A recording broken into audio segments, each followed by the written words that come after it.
gue kok masih bau mulut gitu ya. Khusus nih ya buat bulan Ramadan, mungkin buat teman-teman yang ngerasa kayak ada kok jawaban pastinya mengenai boleh atau enggaknya gitu ke dokter gigi selama bulan puasa. Tuh, padahal kita udah effort nih makan. Perasaan makanan yang gue makan kayak kaya akan zat besi, tapi kok masih ngerasa lemas. Lagi ngetren kayak teh ulong, tau gak sih? Ulong, terus habis itu matcha. Apakah matcha juga? Matcha Matcha latte setahu aku tuh kita? lebih tinggi loh dibandingkan Wah. teh melati yang biasa dikonsumsi.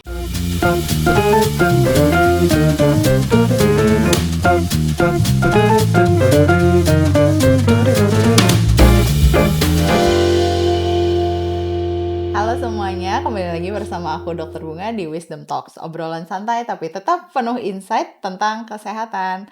Hari ini expertnya sama kayak aku nih, sama-sama Gen Z. Kita kenalan dulu sama Dr. Amel. Hai semuanya. Aduh, agak Gen Z ya langsung Agak perkenalannya Gen Z. ya. Agak Gen Z. Nah, ini tuh pertama kali dok sebenarnya aku aku udah beberapa kali ya jadi host di Wisdom Talks. Nah, ini baru pertama kali dapet narasumber teman ngobrol yang sama-sama Gen Z gitu. Menarik. Oke, semoga jadi bisa lebih nyambung ya Lebih dok nyambung ya. ya, dan semoga bisa menjangkau audiens dari sesama Gen Z. Teman-teman jadi bisa lebih relate kali ya. Harusnya. Amin ya, semoga ditonton deh pokoknya. Oke. Sebelumnya kita juga mau ngucapin selamat menunaikan ibadah puasa kepada teman-teman semua. Semoga ibadahnya dilancarkan sampai akhir Ramadan ya. Betul. Oke, nah sebelumnya tapi kita kenalan dulu kali ya dok ya. Boleh. Boleh Apa nih ya? kenalan apa nih? Sebenarnya udah kenal ya dok sebetulnya ya. Sebenarnya udah kenal, tapi boleh dong diceritain kesibukannya sebagai dokter gigi Gen Z ini. Pastinya selain TikTokan ya, ada apa lagi nih sibuk-sibuk lainnya? Praktek di Medikids. Berarti Medikids cabang mana aja nih?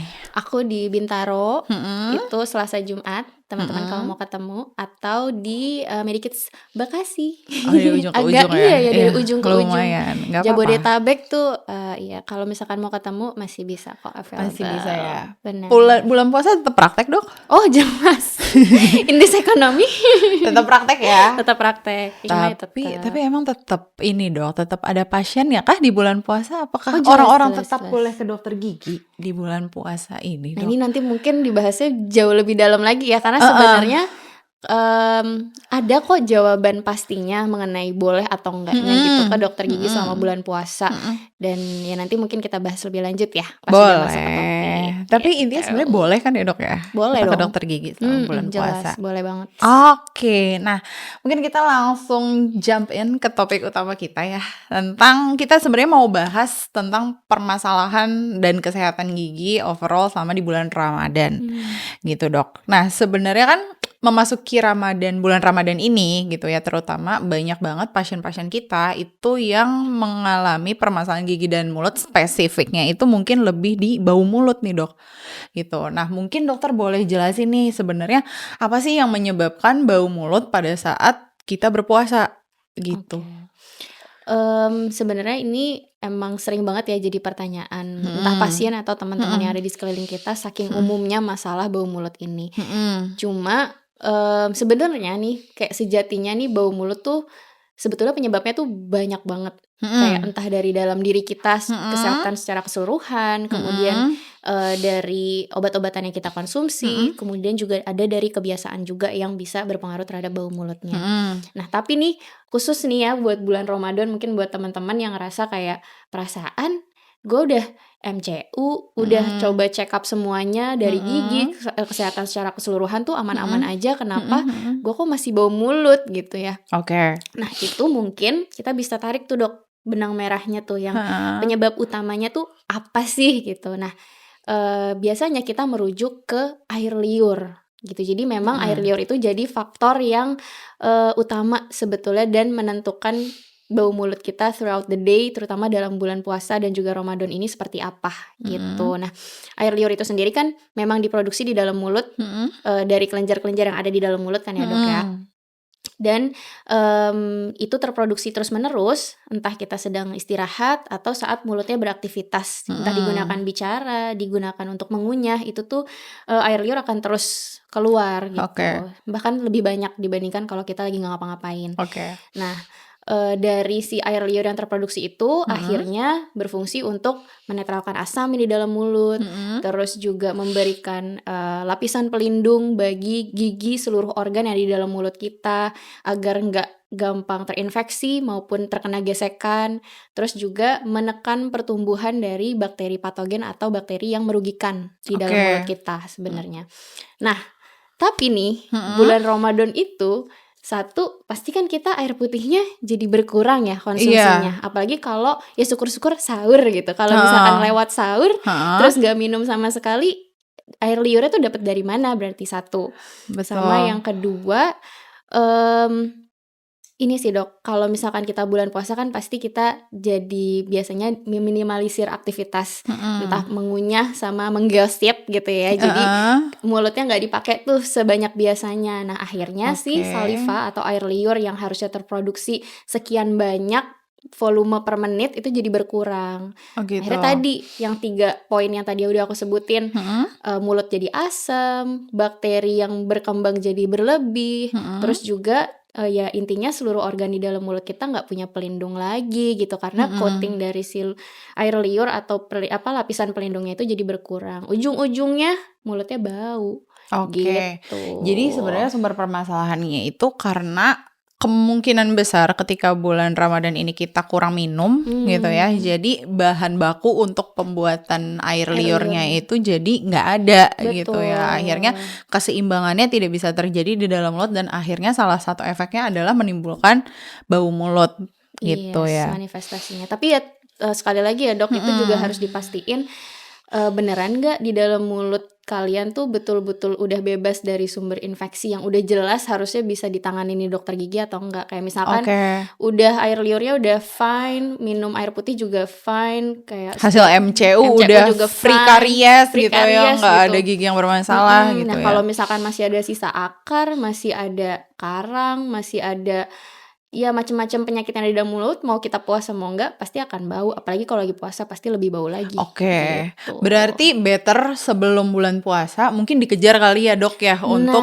diberesin dulu jadi supaya baunya itu nggak bertambah parah pada saat bulan puasa. Jadi fokus ibadahnya kan. Betul. Jadi nggak usah mikirin gitu. kayak gimana nih ke dokter gigi gini nih. Tapi ya tetap aja kalau misalnya ternyata nggak sempat pas bulan puasa ke dokter gigi juga nggak masalah. Nggak masalah ya. Betul. Oke. Nah tadi selain bau mulut dok, ada lagi nggak sih masalah-masalah yang sering ditemuin sama dokter sebagai dokter gigi gitu pada pasien-pasien yang khususnya terjadi di bulan Ramadan gitu? Oke. Jadi selain bau mulut itu sebenarnya yang pasti mulut kering ya. Mulut kering sama bibir kering. Itu sering banget dikeluhin, jadinya pas mangap juga sakit, jadi malas ngomong, malas aktivitas.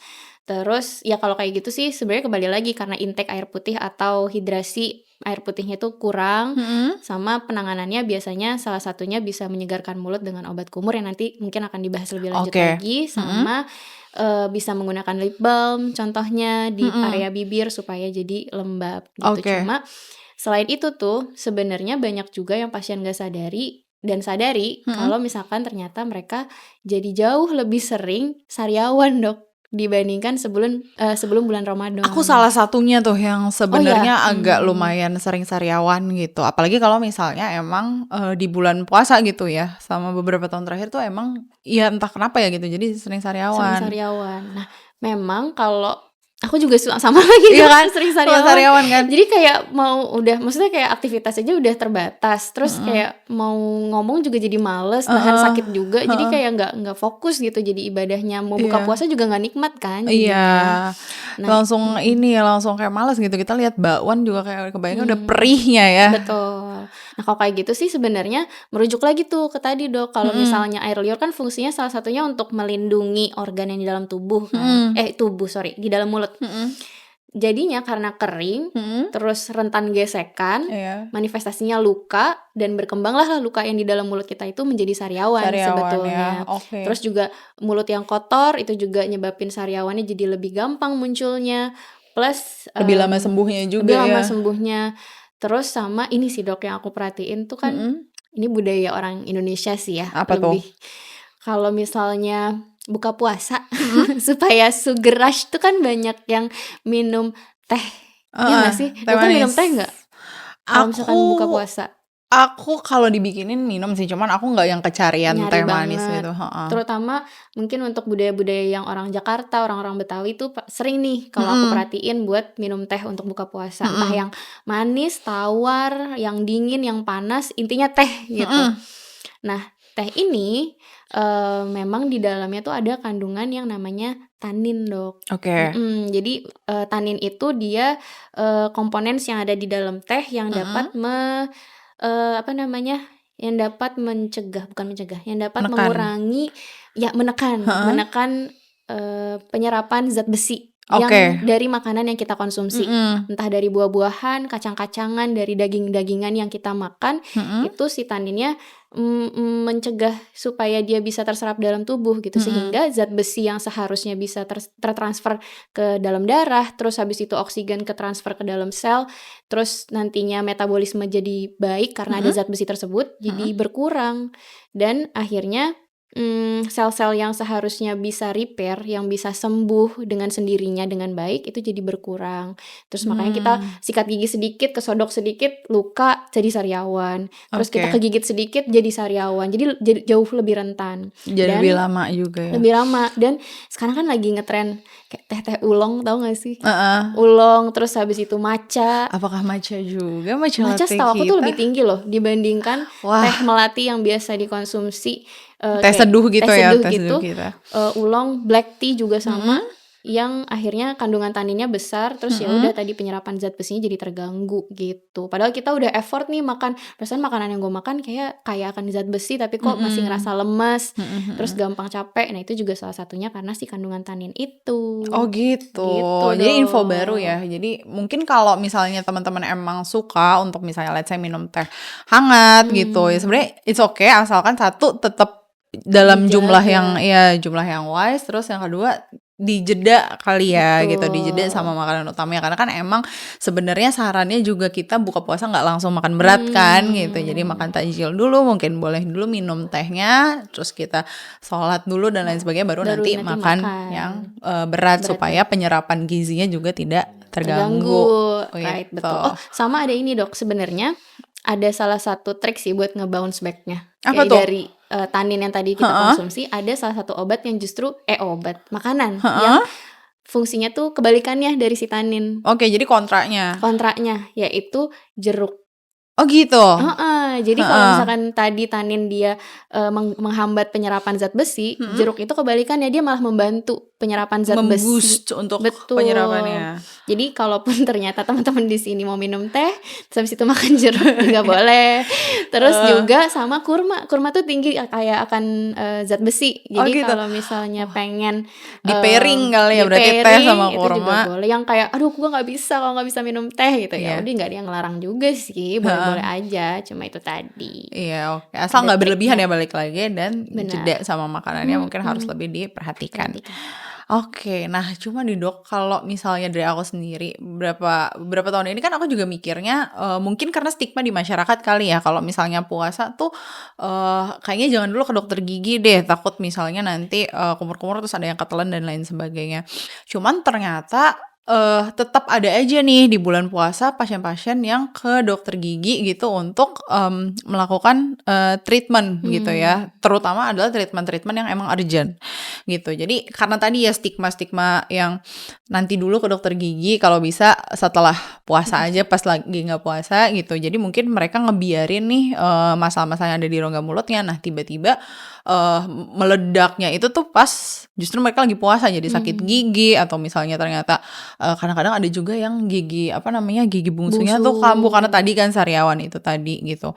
Nah sebenarnya aman gak sih Dok, atau boleh gak sih untuk kita melakukan prosedur-prosedur kedokteran gigi gitu ya, misalnya kayak nambel, atau justru misalnya yang sakit gigi harus jadi perawatan saluran akar, atau bahkan justru pencabutan kayak gitu-gitu selama kita puasa gitu, itu boleh gak sih sebenarnya? Oke, jadi, ya namanya sakit gigi ya, kita kadang nggak bisa prediksi juga sih, Nggak bisa milih kapan ya. nggak bisa milih kapan, kayak bom waktu nggak sih? Kayak tahu-tahu betul. aja sakit padahal ya masalahnya udah ada dari lama, tiba-tiba jadi sakit, entah karena daya tahan tubuhnya jadi berkurang atau karena kondisi mulutnya tadi yang nggak mendukung. Iya.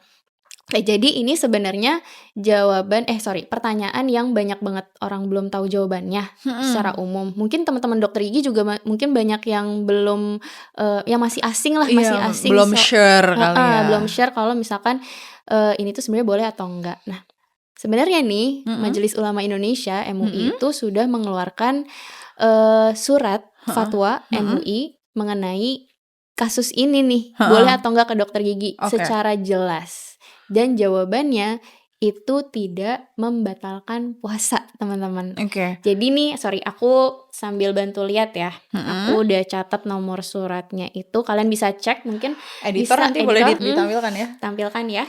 Jadi memang di fatwa MUI nomor 250/MUI/KB/Romawi 5/2018. Jadi ini dikeluarinnya tahun 2018. Masih baru ya berarti ya. Masih bukan peraturan yang udah lama gitu. Iya, bukan yang lama banget sih memang. Tentang tindakan kedokteran gigi. Jadi selama bulan puasa itu diperbolehkan untuk melakukan pencabutan atau ekstraksi gigi. Oke. Jadi dia tidak membatalkan puasa, entah dalam proses pencabutannya sampai selesai pencabutannya, dari oles anestesi, disuntik atau disemprotkan, terus juga tindakan pencabutannya, darah yang keluar itu tidak membatalkan puasa gitu. Nah, terus juga sama pembersihan karang gigi selama proses ada air di dalam mulut, selama ada darah yang keluar, ada pasta-pasta profilaksis atau tindakan setelah scalingnya yang biasanya dilakukan oleh dokter gigi yang berbagai macam rasa itu juga nggak membatalkan puasa dong. Gitu. Apalagi yang mengenai kayak cuma tambal gigi yang keterlibatan airnya jauh lebih sedikit, atau kita memasukkan bahan tambal ya istilahnya ke dalam gigi, itu juga nggak membatalkan. Pencetakan gigi juga aman, atau misalkan membuat crown itu juga sebetulnya aman-aman aja. Nah, asalkan memang kalau misalkan pun ada yang nggak sengaja tertelan itu tidak dalam jumlah yang berlebihan dan gitu. tidak disengaja ya gitu. Nah. Jangan mentang-mentang di dokter gigi dokternya suruh kumur, kalian curi-curi iya, buat terus diminum atau kayak, "Dok, bisa nggak obat kumurnya diganti es buah?" gitu kan contohnya. Salah ya, itu salah teman-teman. Nah, tapi sebenarnya kan kalau misalnya aku pernah nih, terus akhirnya pasien aku nanya, tapi Dok kalau misalnya let's say dia butuh pencabutan gitu, atau misalnya butuh untuk perawatan saluran akar dan lain-lain, itu kan perlu dianestesi, ada cairan yang masuk. Is it okay? Nggak apa-apa kah? Oh, nggak masalah, asalkan bukan bahan makanan ya. Nah, ya kalau misalkan infus vitamin kali ya. Nah, itu nggak boleh sebenarnya. Cuma kalau misalkan anestesi kan sekadar untuk membuat baal, itu nggak masalah kalau misalkan cairannya masuk. Oh, sama ini sih Dok, kan ada beberapa yang kalau cabut gigi pasca atau setelahnya harus minum obat. Terus nanya kayak, "Loh Dok, ini harus diminum selama 5 hari, terus gimana? Terus siang-siang saya harus minum obat dong kalau kayak gini," gitu. Misalnya 3 kali sehari 3 gitu kali kan sehari biasanya kan obat. umumnya. Nah, sebenarnya ini nggak semua itu 3 kali sehari. Jadi ada yang 2 kali sehari, ada yang 1 kali sehari, dan bukan berarti kita malah menurunkan dosis ya. Lebih ke emang jenis obat tersebut bekerjanya per 12 jam. Atau yang 1 kali sehari itu cara bekerjanya di 24 jam. Jadi ya dia efektif bekerja di dalam tubuh kita ya selama tersebut, jadi ya nggak perlu tengah-tengah tahu-tahu harus minum obat lagi. Kalau misalnya 2 kali sehari pun ya bisa pas lagi sahur sama pas buka puasa gitu. Asalkan setelah makan biasanya ya kalau misalnya untuk obat-obat yang diresepin. Oke, jadi buat teman-teman yang punya kekhawatiran kayak kalau misalnya cabut nanti anti nyerinya aku nggak keminum, nanti di tengah-tengah hari sakit. Nggak kayak gitu, karena sebenarnya alternatif obat itu ada banyak ya Dok ya, dan nggak semua obat itu harus dikonsumsinya tuh 3 kali sehari gitu. Jadi Benar. emang pasti akan dicariin sama dokternya yang sesuai dengan kondisi pasien juga. Kalau misalnya pasiennya puasa ya pasti mungkin kita akan cari alternatif obat yang 2 kali 2 sehari kali sehari. tadi ya, Dok, ya. Nah, Betul. kalau misalnya dari paparan dokter tadi, aku sih kan ngelihatnya kayaknya hampir semua ya gitu prosedur di kedokteran gigi ini dari MUI-nya sendiri bilang bahwa itu nggak apa-apa dilakukan dan tidak membatalkan puasa gitu ya. Hmm, tapi kayak misalnya nih, Dok, scaling gitu, itu kan misalnya masih opsional. Tapi kayaknya kalau misalnya itu berkaitan dengan penumpukan karang gigi dan kotoran mungkin betternya malah justru sebelum puasa kali ya, Dok, ya? Betul. Nah, ini salah satu yang sering ditinggalin juga ya, kayak, Mhm, "Oh iya, ini bulan Ramadan, gue harus mempersiapkan hati, pikiran, mhm, dan fisik," gitu. mhm, Tapi kelewat soal yang kecil-kecilnya, salah satunya di mhm, dalam mulut kita heeh, gitu. Atau terutama nih untuk teman-teman yang sebenarnya udah tahu sih ada heeh, masalah di dalam giginya, cuma heeh, masih nunda-nunda aja, masih denial, belum mhm, sakit. Nah, itu harus hati-hati karena tadi bom waktu, kita nggak tahu kapan dia tiba-tiba iya, sakitnya. Dan kalaupun ternyata udah, ya kita let's say bisa kasih obat yang 2 kali sehari misalnya. Cuma sakitnya tahu-tahu siang bolong jam 1. mhm. Terus ya gimana, orang udah lewat sahurnya, mau Iya, nggak mau harus bukan minum bukan obat. fearmongering ya, bukan Iya sih, fearmongering, guys. cuma cuma kayak ya daripada ibadah kita jadi terganggu, yang Mhm, seharusnya jadi lebih khidmat, heeh, ya masih banyak lah hal preventif yang sebetulnya kita bisa lakuin. Ya mungkin ini betul. butuh diingetin aja ya buat teman-teman Mhm. sekalian. Kalaupun misalnya kalian walaupun tadi udah balik lagi ya, udah ada fatwa MUI segala gitu yang menjelaskan bahwa ke dokter gigi nggak apa-apa selama bulan puasa, tapi kalau misalnya udah bisa diberesin dari sebelum puasa kan kenapa enggak, ya kan? Betul. Oke. Nah, lanjut lagi nih, Dok. Sebenarnya ini lumayan banyak juga sih ditanyain, walaupun sebenarnya infonya juga mungkin udah banyak beredar ya di Mhm. sosial media. Kalau misalnya untuk, kebiasaan sehari-hari gitu yang kita lakukan gitu ya untuk menjaga oral hygiene itu kan misalnya adalah dengan, sikat gigi, flossing, terus habis itu Mhm. misalnya kayak, berkumur gitu. Terlebih lagi misalnya pakai obat kumur gitu atau misalnya penyegar nafas gitu. Nah, itu apakah boleh sebenarnya dilakukan ketika kita berpuasa? Apakah itu membatalkan juga?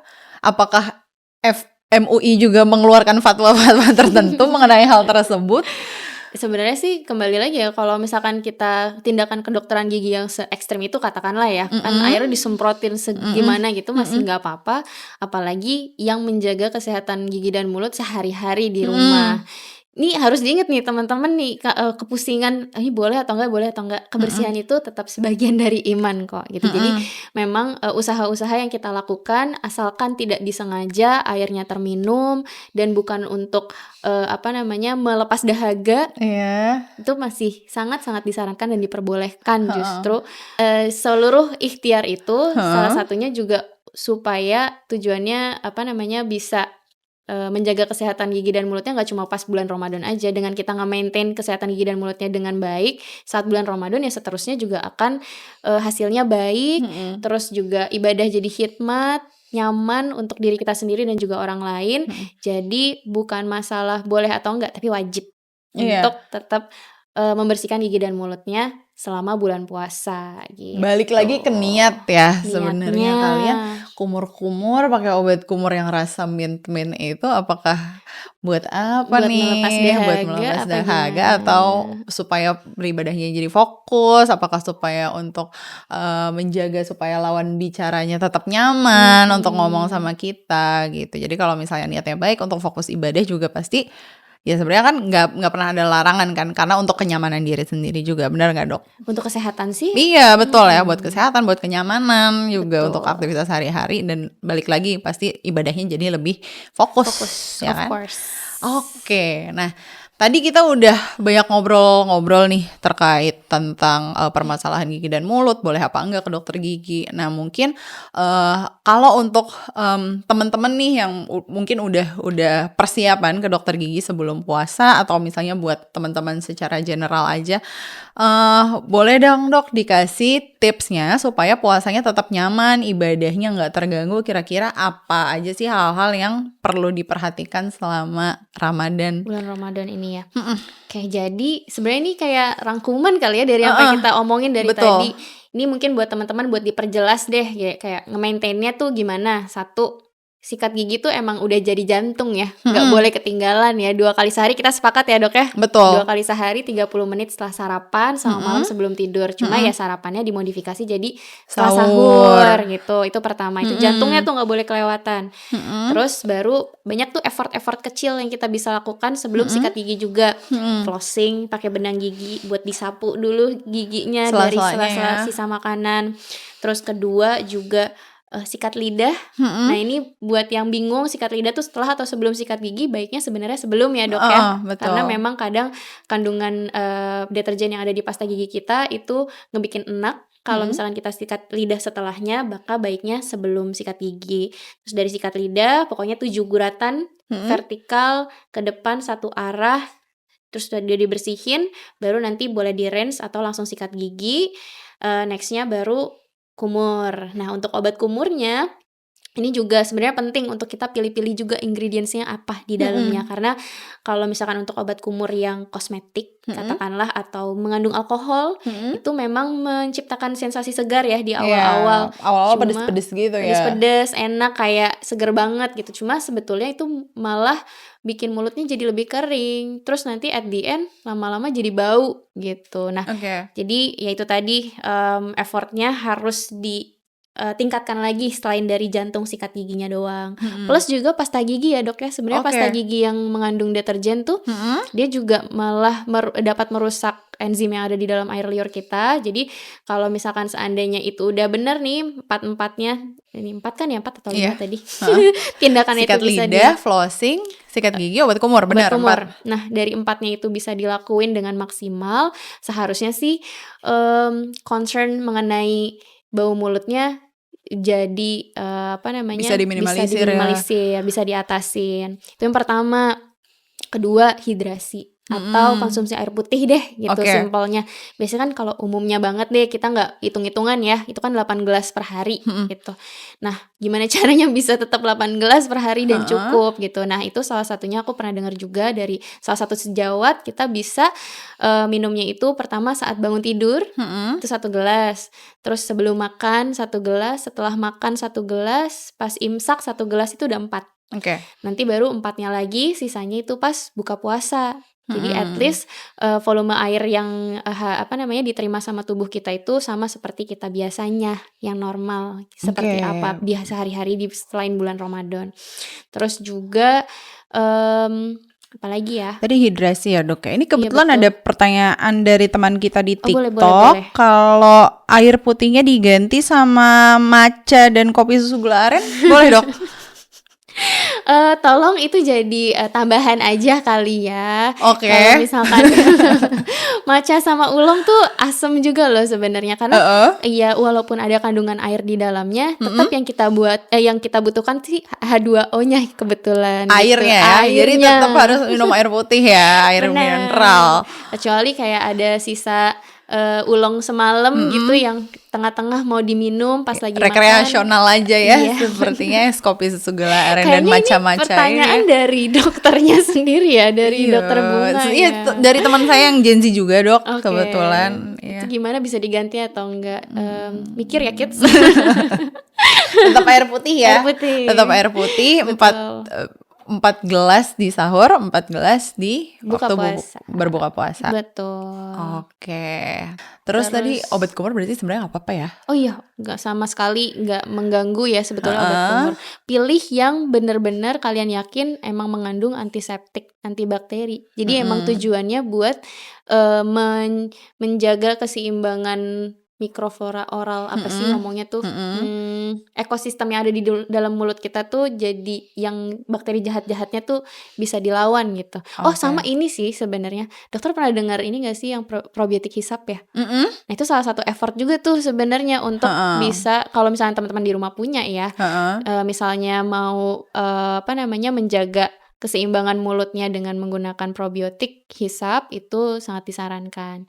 Jadi bisa coba dicari deh gitu yang cocok apa mereknya gitu. Berarti sebenarnya ikhtiar ya sebenarnya kan menjaga kesehatan mulut itu kan juga pasti salah satu ikhtiar kita untuk balik lagi tadi ya, fokus berpuasa ya. beribadah dan berpuasa, betul. Kalau misalkan udah ngelakuin itu semua, terus habis itu, masih ngerasa bau juga, mungkin kalian bisa pastiin ke dokter gigi supaya Iya, dapat penilaian secara lebih objektifnya betul. kali ya, itu beneran bau atau enggak. Karena Iya. emang ada, bau mulut yang khas yang memang itu kita katakan normal, sama ada yang emang beneran bau. Dan kalaupun ternyata ke dokter gigi itu dibilang bau, ya dan segala ikhtiar di dalam mulutnya udah dilakuin, ya biasanya kita akan periksa lebih lanjut.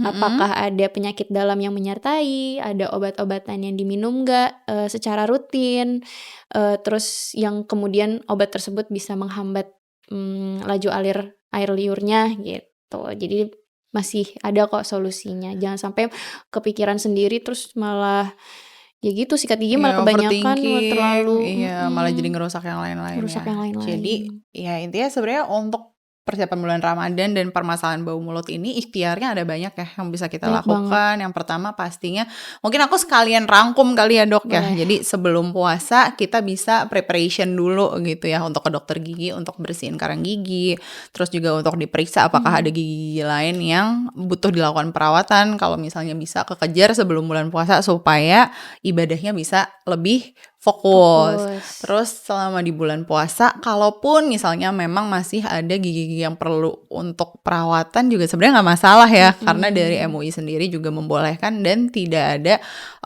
yang membatalkan puasa gitu. Dan Betul. tujuannya kan supaya puasa kita jadi lebih fokus juga Fokus balik juga. lagi. Terus tadi kalau misalnya untuk oral hygiene rutin seperti misalnya kita sikat lidah, terus habis itu flossing, terus sikat gigi, bahkan pakai obat kumur juga sebenarnya diperbolehkan ya, Dok ya. Dan yang terakhir kalau misalnya ikhtiarnya semuanya sudah dilakukan, tapi misalnya memang dari kitanya merasa mulut kita bau, dipastiin lagi untuk dicek lagi ke dokter gigi untuk mendapatkan penilaian secara objektif supaya kalau misalnya memang ada masalah yang ternyata lebih kompleks daripada itu bisa mendapatkan penanganan lebih lanjut yang tepat sasaran gitu ya, Dok ya. Betul.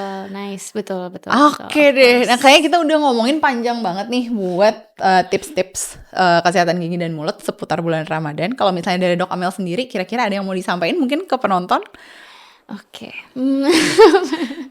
Good luck aja Good bulan luck aja puasanya bulan mungkin. puasanya. Bulan puasanya Ya mungkin. intinya ya jaga kesehatan sih itu paling penting karena ya yang pasti energi kita akan disalurkan dengan ibadah yang lebih-lebih lagi mungkin dibandingkan sebelumnya. Terus juga ada ketentuan tertentu yang kita nggak bisa lakuin seperti kita sehari-hari biasanya di luar bulan puasa. Intinya sehatkan hati, sehatkan pikiran, nanti tubuhnya akan bergerak sendiri kok, ya kan? Bergerak sendiri Betul. untuk kayak makan makanan yang menyehatkan aja, melakukan aktivitas yang positif juga gitu. Jadi harus dari dalam diri dan nanti luarnya juga akan mengikuti. Oke Gitu. deh, seru banget episode kali Seru ini. banget, seru Akhirnya banget. punya teman ngobrol Gen Z dan semoga tips-tips yang kita obrolin hari ini semuanya bisa bermanfaat buat teman-teman semua. Amin. Oke, sampai jumpa semuanya. Sehat-sehat, lancar-lancar ibadahnya.